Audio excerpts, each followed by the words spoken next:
The cup slipped from his hand. Coffee splattered across the white marble floor in slow motion, dark, spreading like a stain that couldn't be undone. And then he fell.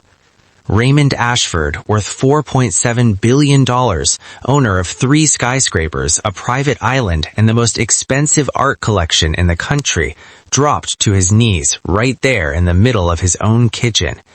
His hands trembled against the cold floor. His chest heaved. His eyes, those sharp, calculating eyes that had intimidated boardrooms for 30 years, were wide open and completely empty. Sir, can you hear me?" The housekeeper, Maria, screamed so loud the sound bounced off every wall in the mansion. She ran to him, grabbed his shoulders, shook him, but Raymond Ashford could not respond. His lips were pale. His skin had turned the color of ash. His breathing came in short, broken gasps, like a man drowning in air. The private security team rushed in within seconds. 2 bodyguards, 3 staff members, his personal assistant, Derek, who had been standing just outside the kitchen doorway. All of them froze when they saw him, because Raymond Ashford did not fall. Raymond Ashford did not collapse. Raymond Ashford was the kind of man who looked danger in the face and smiled. But he wasn't smiling now. He was dying. And what no one in that room knew yet was that the coffee he just drank was poisoned, and that was only the beginning of a much, much darker secret. Before we continue, if you love powerful and emotional stories like this one, make sure you hit that subscribe button right now and turn on your notifications so you never miss a story like this again. Stories like this only get more intense from here. And quickly, drop a comment and tell me where in the world you are watching from right now. I want to see exactly how far this story is reaching. Now, let's get back to Raymond. Within 4 minutes, the paramedics were inside the mansion. Within 7, Raymond was on a stretcher. Within 12, the ambulance was gone, sirens screaming down the long private driveway that stretched half a mile from the gate. The mansion was left in silence, the kind that feels wrong, the kind that holds secrets. Detective Lena Marsh arrived at the Ashford estate 40 minutes after the call came in. She had been assigned to the case personally, not because it was her turn on the rotation, but because her captain had called her directly. When billionaires collapse, cases don't go through the normal channels. She stood in the kitchen and stared at the coffee cup. It had shattered when it hit the floor. The pieces were still there, spread across the marble in a half circle. The coffee had pooled between the tiles. One of the staff had tried to clean it up, and now Detective Marsh was looking at the blurred evidence of what might be a crime scene. "Who made the coffee?" she asked. Everyone looked at each other. No one answered immediately. That pause, that small 3-second pause, told Lena everything she needed to know. Somebody in this house knew something, and the question burning through her mind, the question that would drive the next 72 hours of her life, was brutally simple. Who would dare to poison one of the most powerful men in the country? And more importantly, how did they get close enough to do it? Raymond had grown up in a 2-bedroom apartment on the east side, raised by a single mother who worked double shifts at a laundry service. He had clawed his way out through ruthless intelligence and a willingness to make decisions that other men hesitated at. By 32, he had his first company. By 40, he had bought out 3 competitors. By 55, he controlled an empire. And empires, Detective Marsh knew, always had enemies. The first person she looked at was Victoria Ashford, Raymond's wife of 19 years. Victoria was 51, elegant and composed in a way that Marsh found immediately suspicious. She sat in the east parlor of the mansion, a room with floor-to-ceiling windows and a fireplace that looked like it belonged in a museum, and she answered every question with a calm that didn't fit the situation. Her husband was in a hospital right now, possibly dying, and Victoria Ashford was sitting with her ankles crossed, her hands folded neatly in her lap, wearing pearl earrings. "Were you home this morning when he had his coffee?" Marsh asked. I was upstairs, Victoria said. I don't usually come down before 9. Raymond likes his mornings alone. Likes, present tense. Victoria blinked. I'm sorry? You said he likes his mornings alone, not liked. A pause. He's not dead, Detective. No, he's not. Not yet. The second person she looked at was Gregory Cole, Raymond's business partner of 22 years, the man who had been by his side since the beginning, or at least that was the public story. What the public didn't know was that Raymond and Gregory had been locked in a legal dispute for the past 14 months over the ownership of the company's most profitable division. A dispute worth, according to Marsh's briefing documents, somewhere north of $800 million. Gregory had been at the mansion that morning. He had arrived at 7:15 for a scheduled breakfast meeting with Raymond. He left at 8:40. Raymond had collapsed at 9:03. Did you see him drink his coffee? Marsh asked Gregory. Gregory was 60 years old, silver-haired, with the practiced ease of decades in high-stakes negotiations. He leaned back and said, I saw Maria bring it in. Raymond always has his coffee at 8:30. It's part of his routine. And where were you when he drank it? In the study. We were reviewing documents. So you weren't in the kitchen? No. But you were in the house. Gregory smiled slightly. Along with about 14 other people, Detective. He wasn't wrong. The Ashford mansion ran on a small army of staff, housekeepers, a private chef, security personnel, a groundskeeper, a personal assistant. Any one of them could have had access to that kitchen. Any one of them could have had access to that cup. And every single one of them, Marsh was quickly learning, had something to hide.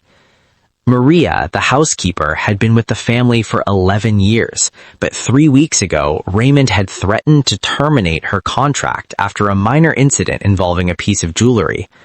Derek, the personal assistant, had been passed over for a significant promotion 6 months earlier and had been quietly sending out his resume to other firms. The private chef, a young man named Anton, had been overheard arguing with Raymond just days before about a recipe, a fight that had apparently escalated into something much more personal. And then there was the son, Marcus Ashford, 26 years old, Raymond's only child from his first marriage, a young man who had spent most of his life on the losing end of his father's expectations and most of the last 2 years fighting Raymond in court over the terms of the family trust. Marcus was in the mansion that morning too. He had arrived unannounced at 7:50 and had been asked firmly to leave by 8:15. Everyone in that house had a reason, but only one had the courage to act. The hospital confirmed it at 11:47 that morning. Poisoning. The attending physician, a careful, precise woman named Dr. Kwan, used the words acute toxic exposure. She told Detective Marsh that the compound found in Raymond's bloodstream was a specific type of alkaloid-based toxin, rare, not something you bought at a hardware store, something that required knowledge, access, and planning. This was not an accident. This was not a spontaneous act of rage. Whoever had done this had prepared. Back at the mansion, Marsh's team pulled the security footage. The kitchen had 2 cameras, one covering the main cooking area, one covering the entrance from the hallway. Both had been recording continuously for the past 30 days, except for this morning. Between 8:14 and 8:29, a window of exactly 15 minutes, the footage from the kitchen entrance camera had been deleted. Not corrupted, not glitched, deleted. Someone who knew the system, someone with access to the recording server, someone who had planned this down to the minute. Marsh stood in the security room and stared at the blank black screen where those 15 minutes should have been. Whoever did this was careful. Whoever did this was smart. And whoever did this had been in that kitchen during those 15 minutes. The interrogations continued. Victoria maintained her composure, almost aggressively calm. She had an alibi for the deleted window. A housemaid confirmed seeing her on the 2nd floor during that time. Gregory's alibi was shakier. He claimed he had been alone in the study reviewing documents. No witness, no corroboration. Marcus became the central focus. No alibi for the deleted window, seen near the kitchen hallway by 2 staff members, a documented history of conflict with his father, and a significant inheritance waiting on the other side of Raymond's death. By late afternoon, the pressure in the investigation had solidified around Marcus Ashford. He was brought in for formal questioning. He sat across from Detective Marsh with red eyes and shaking hands, and said over and over that he hadn't done it. Yes, he had issues with his father. Yes, he had been near the kitchen, but he would never hurt him. Marsh watched him carefully. Something in her gut said he was telling the truth, but the evidence said otherwise. And then the lab called. It started with the cup. The shattered pieces of Raymond's coffee cup had been collected and sent to the forensics lab along with everything else from the kitchen. Standard procedure. They were looking for fingerprints, trace compounds, anything that could place someone at the point of contact. What they found instead was a partial DNA sample. Skin cells, left on the underside of the cup's handle, a spot that would only carry DNA from the person who last held it before Raymond, the person who had prepared it and carried it to the table. The DNA was run through the system, and the result came back flagged. Not because it matched a criminal database, not because it belonged to a suspect already in the system. It came back flagged because it matched Raymond Ashford's own DNA profile, the one taken from him at the hospital as part of standard processing. The match percentage was 47.3%. Dr. Kwan called it in herself. Her voice, normally so steady, had a slight tremor when she said the words. "Detective Marsh," she said, "this DNA, it's not just a person who was near Raymond. This is someone biologically related to him, a first-degree relative, a parent, a sibling, or, Marsh said, a pause, or a child." The investigation shifted. Everything shifted. Because Raymond Ashford, as far as any official record showed, had exactly one child, Marcus. And Marcus's DNA had already been collected and tested. The match percentage between Marcus and the cup's DNA sample, 0. Marcus Ashford was not the person who touched that cup. And then, because the world has a way of opening up when you start pulling the right thread, the deeper test came back. The one Marsh had ordered quietly, on instinct, when she first felt that something in this case was fundamentally wrong. A full parentage DNA comparison between Marcus Ashford and Raymond Ashford. The result hit Marsh like a wall.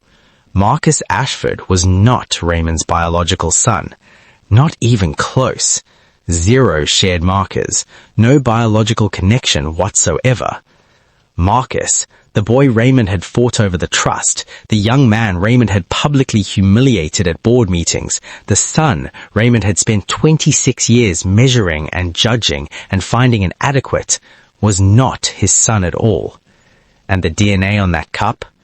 It belonged to someone who was. The real story started 30 years ago. Before Raymond's first marriage, before the empire, before any of it. A woman named Claire, young, brilliant, deeply in love with a man who was going somewhere and terrified of what that meant. She had gotten pregnant. She had told Raymond, and Raymond, 25 years old, standing at the beginning of everything he was going to become, made a choice. He walked away. He wrote a check and never looked back. Claire raised the child alone, a daughter named Elise. Elise grew up knowing almost nothing about her father except his name, and that he had chosen ambition over her existence. She had built her own life quietly and carefully. She had educated herself, found her way through connections she never fully explained into work as a private contractor for high-net-worth households, and over 18 months, she had found her way into the Ashford estate. Not to kill him. That was the part that broke the case open and broke Detective Marsh's heart a little. Elise had not poisoned her father. She had been trying to get close to him, watching him, working up the courage to confront him after 30 years of silence. The coffee she prepared that morning with her own hands was meant to be a gesture, an opening. She had planned to walk into that kitchen, introduce herself, hand him his cup, and say, "I am your daughter. I am the one you left behind." The poison had already been in the cup. Someone else had gotten there first. The real poisoner, the person who had deleted the footage, who had carefully researched the compound, who had planned every step, was Victoria. Not out of hatred for Raymond, out of desperation. Victoria had discovered 3 weeks earlier that Raymond was secretly restructuring his estate, a move that would leave her with almost nothing in a divorce he had already decided on. His attorney had already begun drafting paperwork. Raymond just hadn't told her yet. Victoria found the documents, and Victoria, controlled, composed, pearl earring Victoria, decided a widow's inheritance was better than a discarded wife's settlement.